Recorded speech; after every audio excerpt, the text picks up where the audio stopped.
Lately, it seems every passing second brings news of another climate-driven disaster. But we still have the power to turn back the clock. Harnessing the power of collective human energy, today's university students are working together to chart a new future, demanding and creating the solutions for a sustainable climate. Our focus in science, engineering, activism, and politics offers the potential of a better tomorrow for all of us.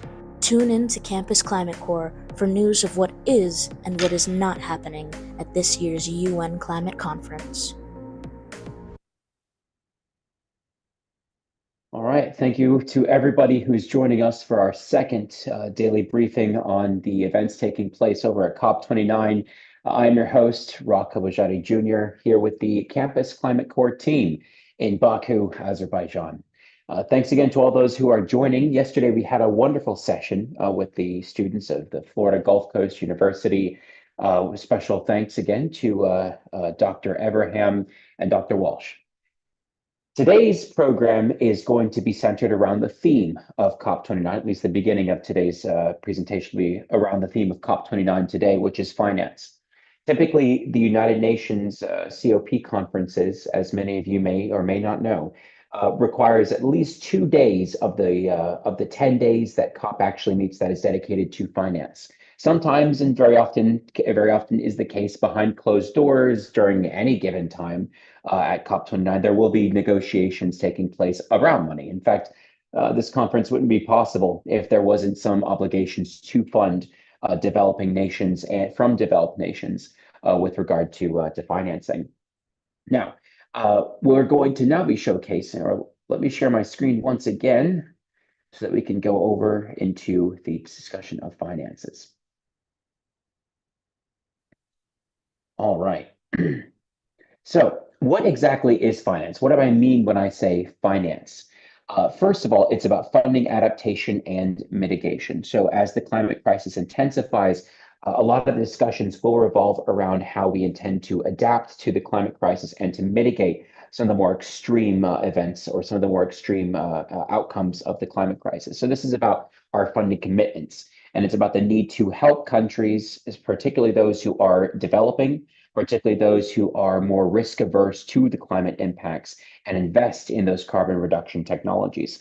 As we discussed a little bit yesterday, and as we will likely dedicate an entire session to sometime next week, it is incredibly important to discuss the need for developing nations to skip a few steps when it comes to carbonization and industrialization, right?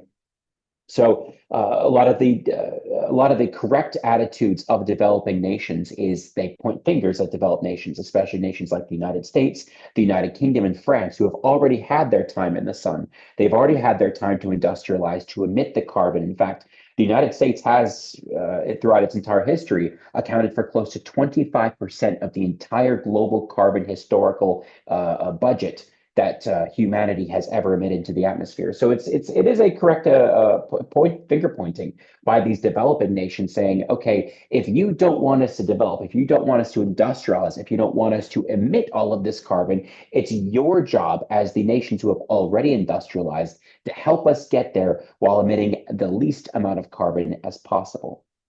Now, in that within that cycle is a great segue into the next point: is how much money are we talking? And this is where at the Paris Climate Accords and in successful or in follow-up conferences of the Conference of Parties, developed nations have pledged to dedicate $100 billion between 2015 in Paris and 2020. Did that happen? Not even close. So at events taking place here, we're talking 4 years after 2020, 4 years after we should have had that initial $100 billion towards developing nations, we haven't even hit the 60 billion mark. So 4 years after we're supposed to hit 100 billion, we've only hit about 60 billion. And those are the needs of the developing countries, is we need to scale up our investments, scale up our sharing of technology, and most importantly, scale up our assisting of those developing countries to skip a few steps in that industrialization process and get to both carbon negative or carbon neutral by 2050, but also have the chance to make benefit the quality of life of their public and people. Now, I just mentioned a moment ago about technology. There is a significant need for financial mechanisms so that we can facilitate the transfer of these renewable technologies from the nations like the United States, from the nations like France and the United Kingdom to developing countries. And we heard a little bit of this today when we attended a couple of the nuclear presentations taking place over here at COP29. There is a massive difference between what we were seeing in Madrid in 2019 as compared to what we're seeing now in Baku, Azerbaijan in 2024 with regard to how people view nuclear. In fact, it has taken the global community a few years to come to this to come to this recognition. However, green technologies like solar and wind are more and more where the global community is coming to a finer understanding of the fact that solar and wind and other sources of renewable energy must be offset by an initial or at least a baseline amount of nuclear energy. And we heard a lot of far more positive statements today at the COP29 presentation that took place here in Baku as compared to the more negative approach that was enabled in 2019. Anyway, back to the initial topic at hand, enabling that financial mechanism to help developing nations when it comes to nuclear, when it comes to those technologies.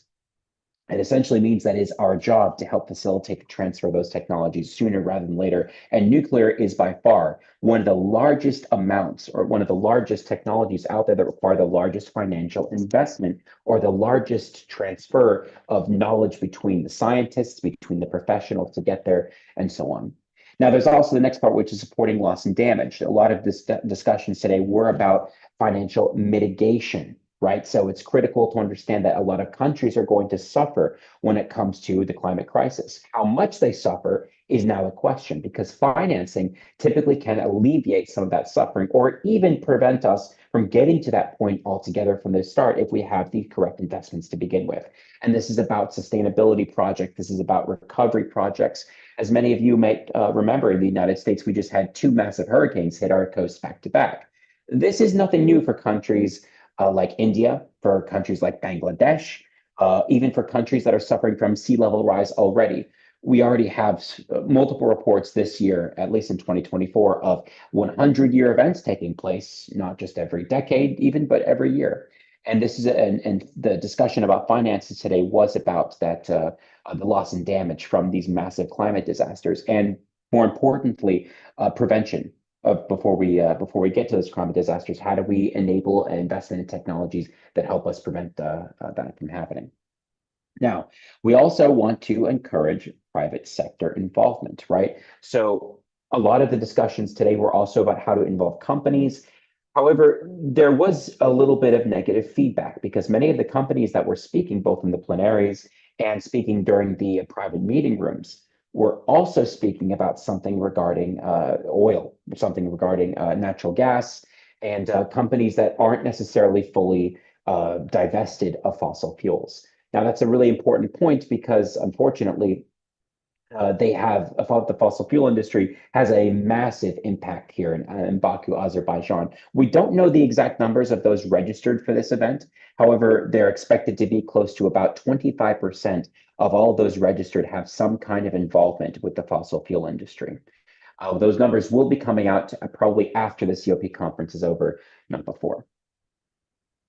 At this event also was a discussion of mountain finances. Both Tajikistan, Kyrgyzstan, and I believe two other nations, I think Japan being among them, have suggested that it's incredibly critical and important for us to pay attention to mountains, pay attention to glaciers, pay attention to how river systems form as a result of ice forming on mountains and therefore providing the sources for many of the rivers that go along or around the world. As the climate heat as the climate warms around the world, that means there might be less opportunity for glaciers that house a lot of water to perform their natural cycle and keep the river systems flowing. So Sadir Japarov, I believe I saw him speak earlier today, was suggesting that countries like the mountainous countries receive far less news and importance at these events than nations like Fiji. which have even in the past hosted the COP conference, I believe, in 2016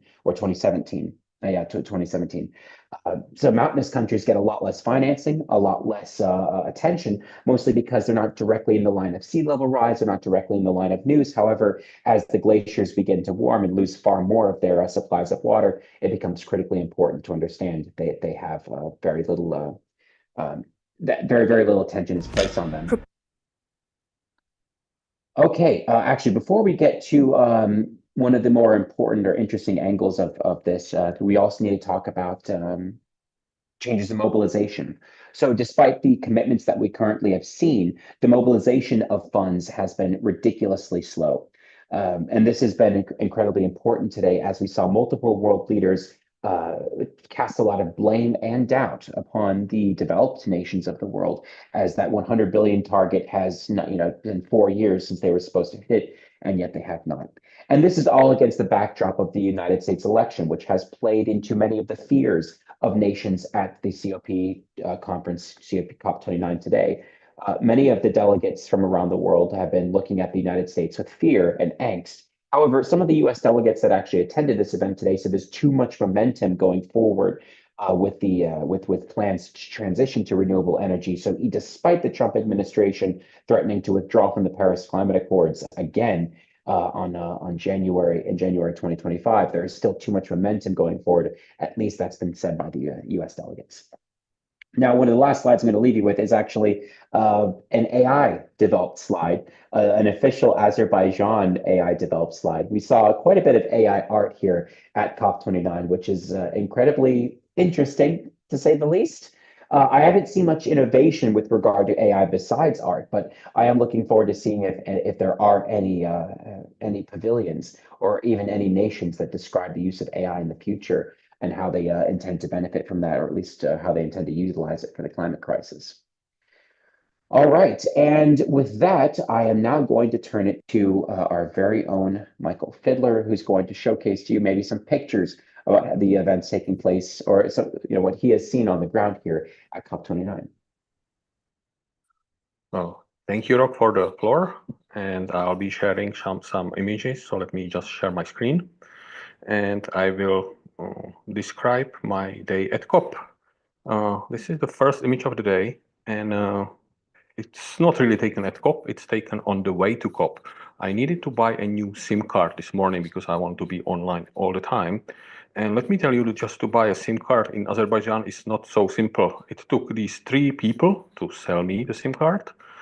It took about 25 minutes to arrange it. And maybe it's because also this girl was eating pickles all the time while she was selling me the SIM card. And after that, she drank a half liter of Coke, and then she needed another 5 minutes just to stay somewhere else before we were able to finish the business. So I was a little bit late for COP, but it's not really my fault. It just took a while to get a SIM card. And another delay was there are these tourniquets in the metro. In order to get on the metro, we have to walk through them. We wear these COP badges, so we have a free access to metro. But for some reason, the tourniquet that is for the COP participants was broken as well. So I spent another maybe 10 minutes just waiting here before I was able to get through. Although there were 3 another open and empty tourniquets, they insisted that I walk through the one which was broken. So another delay. But then as soon as I got a little closer to COP, I just got on this shuttle bus, and then it was all nice and smooth, and I got there pretty quickly. COP feels very safe because every 50 meters or so there is either a police officer or some soldiers who are just patrolling the premises all the time, so it feels very safe. And also it feels kind of empty. Yesterday I heard in the Azerbaijani president's speech that there are about 72,000 registered participants for this COP. But somehow I think the number is not right, because if you look at the main entrance, this image is taken today, it's just empty. It's very empty. Another thing which might be quite empty here at COP are the various protests. We have seen huge protests in Glasgow and in Madrid, and this is so far the only protest I have seen here in Baku. This is a group of people who promote being a vegetarian. When they saw that I was taking images of them, they approached me because I was one of the very few people who showed some interest in them. And when I told them that my girlfriend forces me to be a vegetarian, suddenly I became their hero, and they wanted to have images with me. So I am the guy in the middle of this image, and yes, now I look like a activist for being a vegetarian. So this is what it is now. Then I finally made it to COP, and we have seen these gentlemen on the right few times already. These are the Afghans. They are they are members of Taliban, and somehow they always attract my attention. So I kind of follow them, just wanted to see where they go, what do they do. Here they were approached by a Bangladeshi gentleman who mistakenly considered them being Pakistani. So he wanted to discuss some business, but it did not really happen. They just had few phrases, and then he left. And the Afghans then sat down, and I just couldn't resist. So I also sat down with them. I listened to them, but they spoke Farsi, and I understand only very, very few words, so I cannot really tell what they talked about. But I looked over my shoulder, and they were very active on Facebook. So I can report that Taliban uses Facebook as well. Now, this was enough, and I decided to go to the plenaries because today was the second day of the World Leaders Summit. But my understanding was that today they are sort of the leaders of the countries from the second or even third level, because there were prime ministers and presidents from Bermuda and Antigua and Nauru and these small countries. But I still wanted to get in there. Yesterday, it was not possible to get to the plenary without a special ticket. Today, it was no problem. I just had to wait in a queue for maybe 5-10 minutes, and then I was able to get in. And you could see how full the plenary was yesterday, and today it was much emptier. If you want to get good photos, I just always follow the photographers with the huge cameras and huge lenses, and then those are the spots where you get the best shots. So this would be one of the spots where the professional photographers stand and take the images you can see in the news. I made it in, and here is a practical recommendation. Don't drink 3 cups of coffee before entering plenary that has no bathroom. It's tough to be there, especially when I just finally got in. They said, oh, we are taking 15 minutes break. But I really didn't want to leave because then I was not sure I would be able to get in. I stayed there because I asked the organizers who is going to deliver other speeches. And I was told that it would be 3 other countries. It would be Korea, Russia, and United States. So while waiting, I just walked around a bit, took few images. I wanted to see the Czech Prime Minister who was delivering his speech today, but I came too late, so I will have to watch it on YouTube. And actually, you can probably watch all the speeches if you want to on YouTube. And then the meeting started again, and Korea delivered their opening statement, and you can see how empty the plenary was. I would say maybe 70% of the plenary was just empty. Another image of really very, very empty space.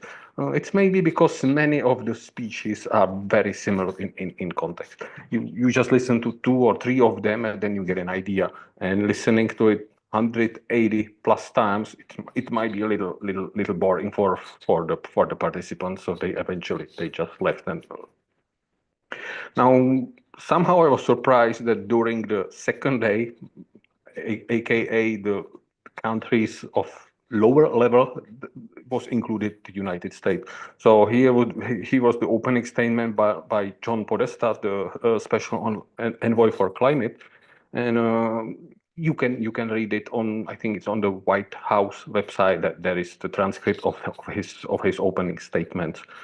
So what I found quite interesting is that as soon as John Podesta finished his speech, he just walked between the people, and they were able to take selfies with him. It was very relaxed. So here is another chance to take a selfie, and yet another selfie. And if I wanted to have a selfie with him, it would not be a problem. Then, in a very sheer contrast, came the Russian delegation, and there was maybe 20 security guys walking with the Russian participant, with the Prime Minister of Russia, Mikhail Mishutin. So it was a really very sheer contrast, comparing the relaxed atmosphere with Podesta and then the tense with the Russian Prime Minister. So here is an image of the Russian Prime Minister delivering his speech.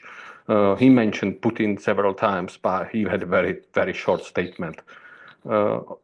I took this image just to show you few of the. It's only 1/3 of all the guards who came with Mishutin, with the prime minister. There were really 20 to 30 guards with him all the time, and as soon as he finished, they immediately left the room. There was also the Russian TV, and it's forbidden to do any interviews in the plenary. But the Russians, this was the channel 1, the Russia 1 TV, and they simply ignored it, and they started to, they just found a Chinese participant. They asked him a few questions in Russian. He spoke Russian. So they started to shoot at their interview there. Of course, the UN security guy came, and he was kind of telling them and showing them, hey, you cannot do it here. But they just ignore it, and they shot the interview. So I learned the lesson. Let's see, it's not so necessary to follow the UN rules all the time. Maybe because if you are a Russian, maybe you don't have to follow the rules.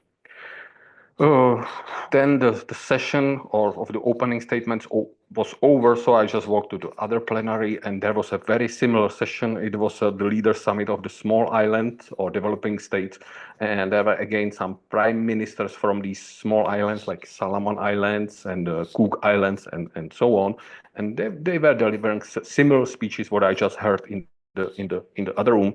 So I did not find it very entertaining, and then just went elsewhere. I went to one of the meeting rooms where I met Ali Zaidi, the National Climate Advisor, and it was much more interesting. But what I found even more interesting was the session that just followed this one.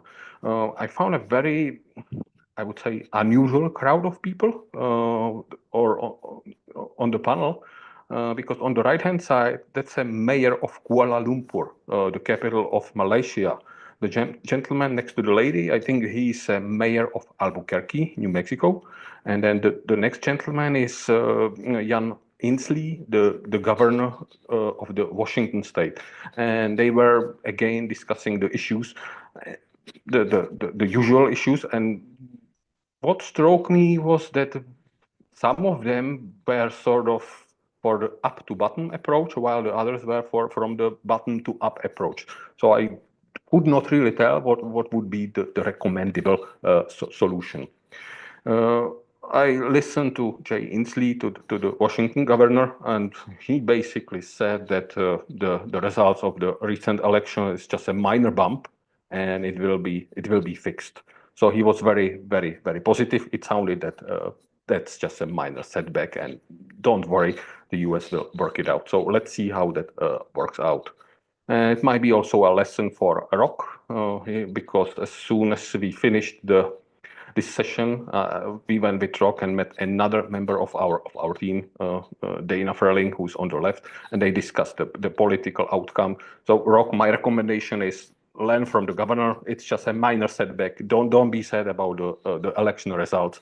It will work out fine. Just believe in that. After spending time in these plenaries and meeting rooms, I walked to the pavilions, and I realized there is also the Russian pavilion. So for the first time, I went to the Russian pavilion, which has these huge, the Russian dolls called I just can't remember the words right now. Matryoshkas. So this is how you can find recognize the Russian pavilion. I could not help. I had to take this image because you can see it in the front all the wheat or the corn, and somehow I felt immediately came to my mind, oh, that's the wheat you stole from Ukraine, because the Russians stole hundreds of millions of tons of wheat. So the whole pavilion has this wheat all around. I just could not help it. That was my first thought when I saw that. One more thing that was quite interesting in the Russian pavilion is that there were the instructions or the setup, what meeting will take what time, and it was only in Russian. I could not find any translation in English. I don't know whether it's really closed or there is not much international interest, but it was all in Russian only. It was kind of depressing, so I decided to leave and went to the Indonesian pavilions. It was much more cheerful. There were these girls doing some traditional dances, and it was very relaxed and it improved my mood. And finally, I ended up in the Uzbek pavilion. Uh, it looks like sort of like this chaikona, or you would call it the tea house in Uzbekistan, and it was very relaxed. I got a cup of tea there, and finally could relax because it was a very, very active day today. And this would be the last image of the day when we were leaving the COP. It was the first time I did not go out after dark. So this is just the last image of the day. And I would say it was an interesting, very interesting day at COP once again. And with that, I'm turning it back to you, Rock. Thank you as always, Michael. All of these pictures do, while we can deliver monologues all day long about what we've actually experienced at COP, pictures do paint 1,000 words. So if that's the case, then Michael has delivered an entire thesis worth of experiences at COP. Anyway, for next, I'm actually going to turn this over to one of the folks who are traveling with us this year. His name is Matthew Hill. He's an undergraduate at the University of Florida, and he's ready here now to present his findings. So without further ado, I'm going to try and give this over to Matthew.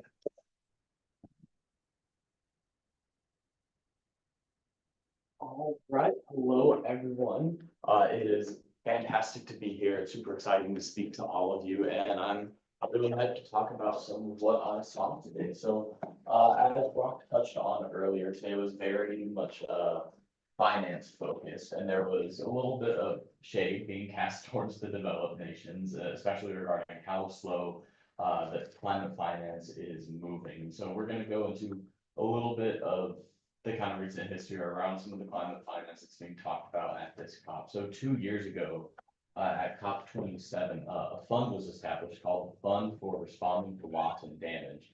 So that was 2 years ago, and only really just now are like made real. The countries have committed to about $720 million towards this fund, which is a lot of money, but it won't be until all going well next year that any of that money is even going to be sent out. So only just yesterday, actually, there was a signing ceremony for all of this. So maybe some of that money, maybe some of that talk is going to be finally converted into action. But that's where that, 3-year process of any money being put into this loss and damage fund, that's where a lot of the anger and disappointment with just the slowness of climate finance is coming from. And so a few months ago, there was a statement called the Baku Communique that was released. And Rock spoke a little bit about some of the smaller nations, some of the like small island developing nations. A lot of representatives from those countries were there working on that communique, which basically just summarized like, wow, guys, climate change is really bad. And it touched on how much island nations are really affected. They're low to the sea level, so rising sea levels damage them even more. They're often the victims of hurricanes and severe weather and things like that. Um, Talking about all of those specific challenges that they are facing. And so again, actually today there was a summit between a lot of these leaders, and the president of Azerbaijan was there, and the UN Secretary General was there, and they said some pretty fiery words. So President Ilham Aliyev, who's the president of Azerbaijan, he made a few pretty fiery statements and actually was throwing some of that shade about the developed nations. He talked about France specifically and called out a lot of their damaging actions.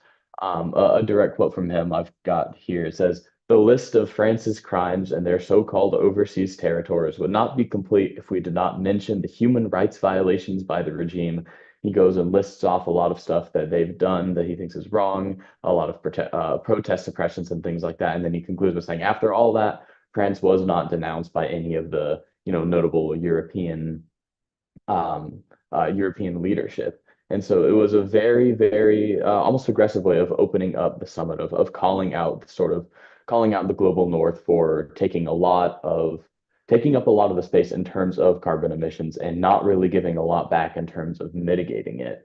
And it's a very, very valid point to make because so often it's the people that contribute, the nations and people that contribute the least to climate change that suffer the worst of those effects. And so at this summit, which was called the Leader Summit of Small Islands Developing States on Climate Change, at this summit, that point got brought up a lot, and a specific piece of data that was rehashed by several different small island leaders was that small island developing states in the past few years have spent 18 times more in debt repayments than they've received in climate finance. So they've been spending 18, almost 20 times more than they've been receiving in climate finance. And this is all the while they're receiving these devastating storms, these flooding, all that terrible stuff. And so there's this huge discrepancy in emissions released, and there's this huge discrepancy in climate finance being spent on mitigating these effects. And so, with all of this in mind, it really does explain this COP's focus on finance. So, things that seem just very economic in nature, not really related to climate, can actually be really important in bridging that gap and starting for some meaningful climate action. So, just things like debt relief for these small island nations can be really instrumental in starting out some meaningful climate action. And so the Secretary General of the Commonwealth, which is an organization that a lot of these smaller nations are part of, gave a statement at the summit today saying, this is a direct quote, there can be no gap between what we say and what we do. Um, Usually there is. So hopefully over the next 2 weeks, we're going to see if this declaration is made true. And hopefully the fund for responding to loss and damage is going to be one of the focal points of that is going to be where a lot of this money has been pledged. Hopefully over the next 2 weeks, a lot of that pledged money is going to actually be put into that fund so that in the next few months, it can actually be put out and start being put to use. Now, all that remains to be seen. So we're going to be keeping a close eye on that and all going well quite a bit of money might be mobilized. So that's definitely something to look forward to if the process goes well.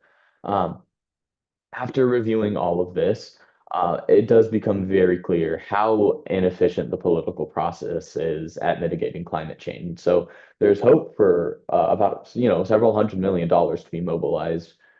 It's taken 3 years and it's still not certain. So it's very inefficient to just rely on politics to really solve this sort of thing. And so it's very easy to get frustrated with that sort of thing, easy to become very pessimistic towards the COP conference as a whole because of how inefficient it can be. But fortunately, one of the best parts of this COP and any COP is going to be all of the non-politicians that are there, and a significant number of attendees at this conference are scientists. At any COP conference are going to be scientists. And a huge thing that goes on that really justifies this many people coming together is just how much research gets shared, how much networking goes on in the science industry. And there's some really, really cool stuff being developed and being shared and being funded just this week and next week at COP29. And so, two really, really interesting things that I got to see today in the scientific field. The first one is something called protein diversification, which is a very fancy phrase, and it's a little bit intimidating of a phrase, like protein diversification. What does that mean? But it's a way of describing advancements in food production. So protein consumption is something that is not really talked about a lot, but it has a huge disparity between the global north and the south. If you're like me and you live in America, it's very easy to have access to animal protein like meat and stuff like that.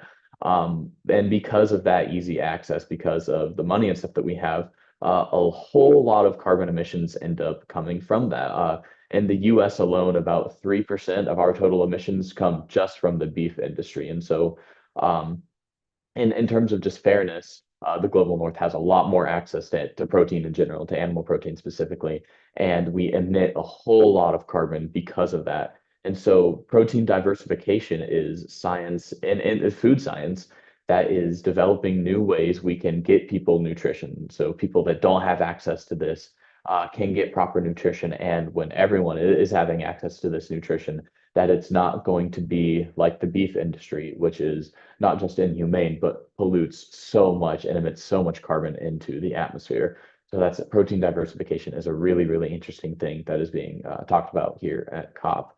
And secondly, I got to see a panel on biodiversity from the World Wildlife Fund, which is really, really, really interesting. Biodiversity is absolutely essential for the resilience of ecosystems. There's a very, very delicate balance in nature. And this panel was focused on adopting and modernizing the techniques of indigenous cultures, which it's easy to kind of forget about in these sort of conversations. But, for centuries, indigenous peoples have had to provide food, shelter, all the other human needs for large amounts of people for hundreds and hundreds of years, and they did so without overwhelming the earth with carbon emissions. And so taking the time to listen to what techniques they have to develop food practices, medicine practices that can provide for vast amounts of people without destroying the environment can be really, really productive and just absolutely fascinating to learn about. And so, in conclusion, there's a lot of politics going on and they're very frustrating. But there's also a lot of really cool science discussions and panels and research being conducted and shared this COP. And that's where so much of the benefit from this conference is going to come. And I'll pass it back over to Rock.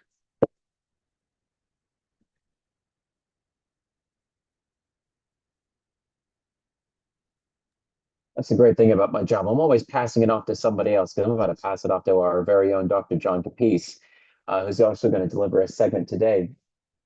John, are you there? And I think it's about your time.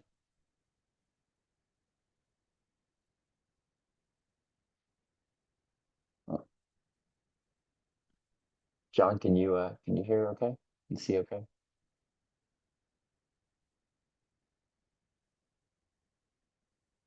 Would like to address this issue of finance and some things that You're cutting in and out, John.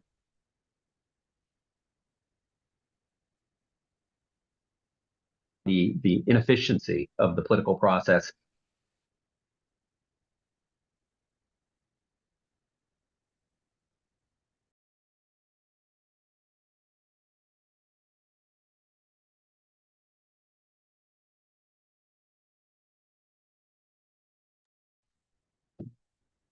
Okay, we're trying to, as we try to reconnect Dr. Capice.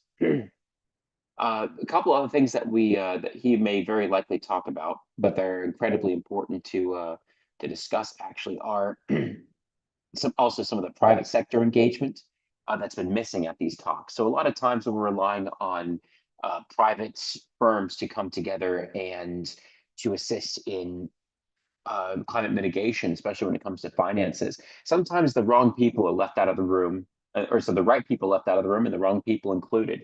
And this has been obviously clear over here in Baku, Azerbaijan, as both the nation itself, as being a very oil and gas friendly country, has also allowed a lot of oil and gas companies to attend COP29. So it's just been very curious. It's just been very curious to see just how interesting a country like Azerbaijan is able to influence both not only the COP29 approval process for who gets to present at these events, but also who, when a company like when a big company like OPEC or like a big organization like OPEC decides to participate in something like COP, just how easy Azerbaijan has laid out the red carpet to make that happen. And actually, OPEC themselves have a booth over here at COP29, something that would have never been feasibly considered possible at Paris or even before Paris. Now, this is where calls to action can also be incredibly important because next year we're going to be having our COP30 hosted in Belém. And what we're going to likely do is we're going to showcase to you just how important COP30 is, because this is where new NDC targets are going to be proposed, and they're required by the United Nations in order to attend COP30 in Belém. Now, as you may recall from our program yesterday, NDCs are nationally determined contributions. So this is basically what the nations are forced to come up with, essentially saying, here's how we plan to get to carbon neutral by 2050. So this is not an enforceable program by the United Nations, but it is a prerequisite in order to attend these COP events, and membership within the United Nations can sometimes be contingent on filling out these NDCs. Now, as we also discussed yesterday, there's no real issue with countries failing to keep up with their NDCs. There's no trade restrictions, there's no tariffs, there's no real incentive, or there's no carrot and a stick program for the United Nations to say, if you do not fulfill your promises with your NDCs, here's what's going to happen, right? Sometimes they may try to say such like, it's warm, fuzzy feelings inside, but sometimes that all it seems to be here at COP is these warm, fuzzy feelings when you say that you've done something correct, rather than a chastisement for failing to do so. So in conclusion, it's really important that financial resources to combat climate change to meet our sustainable development goals are impacted or successfully invested correctly in the right way, but also that the people at the negotiating table are not the OPECs of the world, but rather those who actually need to have a voice at these events, like the nuclear folks, like the solar folks, like the folks working on the technological developments at these COP conferences, because any other attendance in those meeting rooms clearly will result in major issues with how these events play out. And that's actually really an important distinction to make, is what are folks going to walk away from COP29 feeling? There's, on the one hand, the fact that an oil-rich country, an oil invested country like Azerbaijan, wants people to walk away with the idea that oil and gas have a place in a post-climate change world, or in a post-2020s world, a post-2030s world. Whereas if we had gone 10 years back or 9 years back to the Paris Climate Accords, we would have seen a lot of nations, directly suggesting, even in the Paris Climate Accords, there was no room for fossil fuels in the Paris Climate Accords. And yet here we are 9 years later with them finding that it's not just necessary, but it's they have a place in this world. So that really just goes to show to you just why so many of the world leaders have decided not to attend the COP conference this year. Now, this also leads to another very important point, which is many of the delegates that are attending this year, or many of the nations who have previously attended COP over the years, have decided not to attend this year. So you won't see Emmanuel Macron, you won't see Joe Biden, you won't see, I believe Keir Starmer is attending, but a few other world leaders have decided not to. And this is just incredibly important to note, because for the most part, that is I think, a big step in the wrong direction, right? Because we're talking about some of the most impactful world leaders in the world that have refused to attend Baku in Azerbaijan. Now, what does that mean? It means that the integrity of a conference that is impactful and as important as COP29 just seriously has been called into question. Now, Macron, who's the president of France, also controls a very, very large majority of the world's nuclear developments, nuclear impacts. So having him snub the COP29 meeting just simply is a massive issue when it comes to how we intend to propose moving forward with regard to nuclear.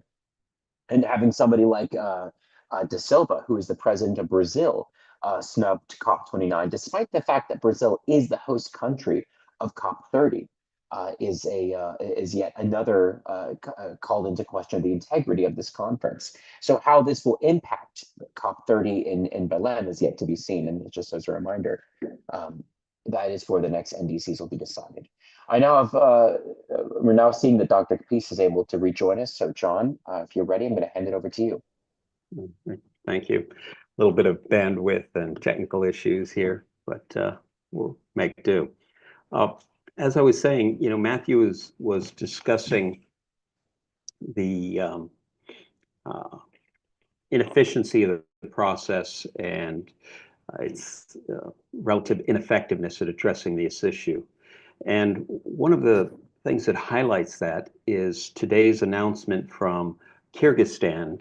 Kyrgyzstan, very small nation, but it was highlighting the point that the goal of $2 trillion a year investment in mitigation and adaptation has not been met by global investment. in addressing climate change.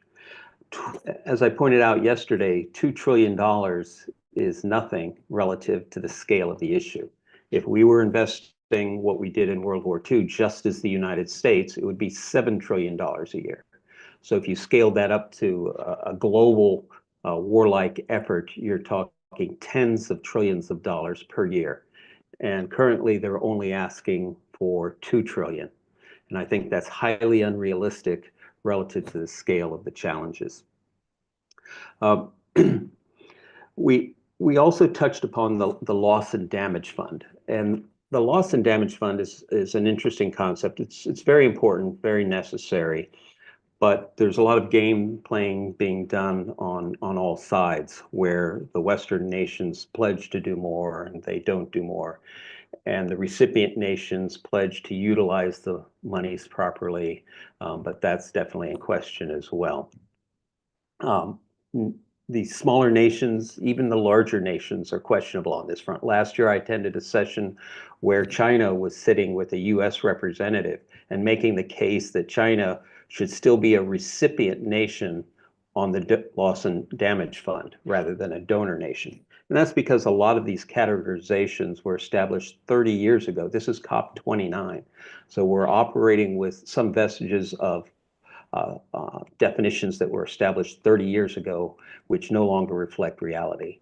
You know, China is a massively rich nation now, relatively speaking, and would not likely be on the receiving end of loss and damage, but rather on the donations end of it.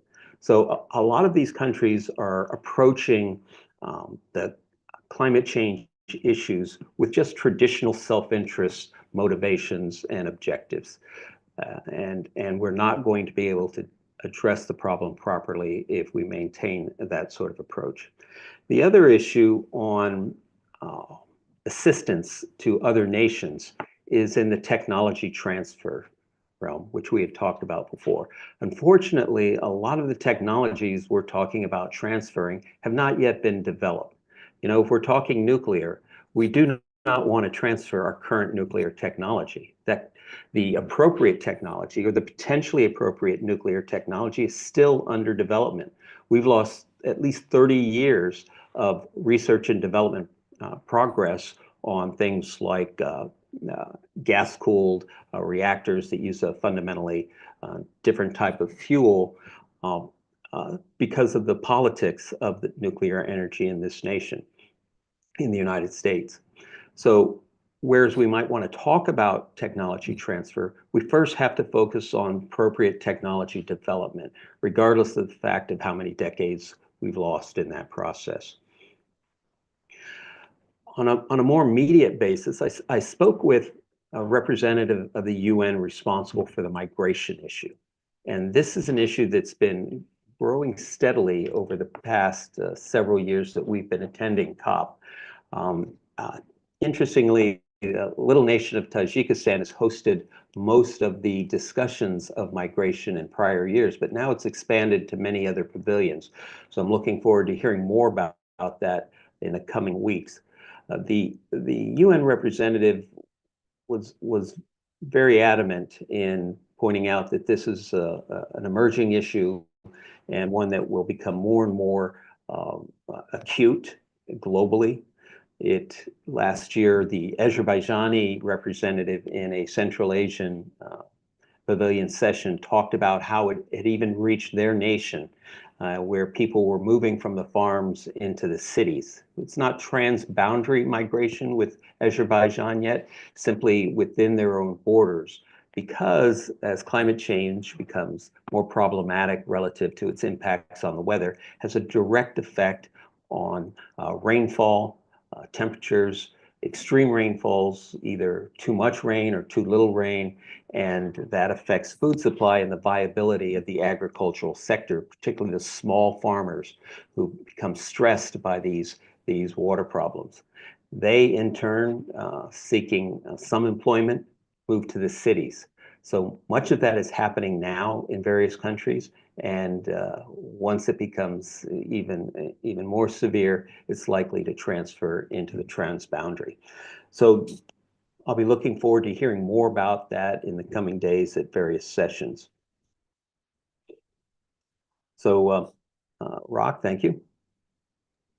All right. Thank you so much, Dr. Capice. Really appreciate the segments you deliver every day and the insights into the finer points of how each of these pavilions are addressing their respective considerations on the development of climate technology. I'd like to Oh. I'd like to add Mhm. one more thing. Mhm. Matthew talked about the Azerbaijani representative taking a few shots at France. And it's important to keep in mind that there are many dimensions to the politics that go on here. Simply the location of this conference in Azerbaijan this year, UAE last year, Egypt the year before, a lot of, there's a consensus requirement to have a selection of a location for the COP, to have any agreement within the COP process requires, in effect, unanimous consent. Everyone has to agree. Therefore, any one nation can have veto power over the location or any provision of the climate change agreements. And in this case, Russia has had basically veto power on the locations, hence the selection of Azerbaijan. Given the war in Ukraine, given France's intimations that they might send troops into Ukraine, I wouldn't be at all surprised that the Azerbaijani representative was asked in a polite way by the Russian government to maybe play a role in those wartime politics. Yeah, that's reading into the politics of some of these events can be quite interesting. And we may never know what happens behind doors, but perhaps there's a dot or two that we could link. And that in and of itself could be a paid job all on its own. And then I assume that the State Departments everywhere, that's their job. Anyway, so that sort of wraps up today, all of our content that we had. So I hope you've enjoyed this presentation on what's happening over at COP29, the inferences on finances, and the presentations, the pictures, and the content that we've shown from our folks over here in Baku, Azerbaijan. As always, please follow our social media for Instagram, campus.climatecore. For YouTube, just look up Campus Climate Core. It should be one of the first ones there. And we hope to see you tomorrow for our daily briefing. For our next daily briefing 3 by Campus Climate Core on November 14th. Anyway, folks, we'll see you.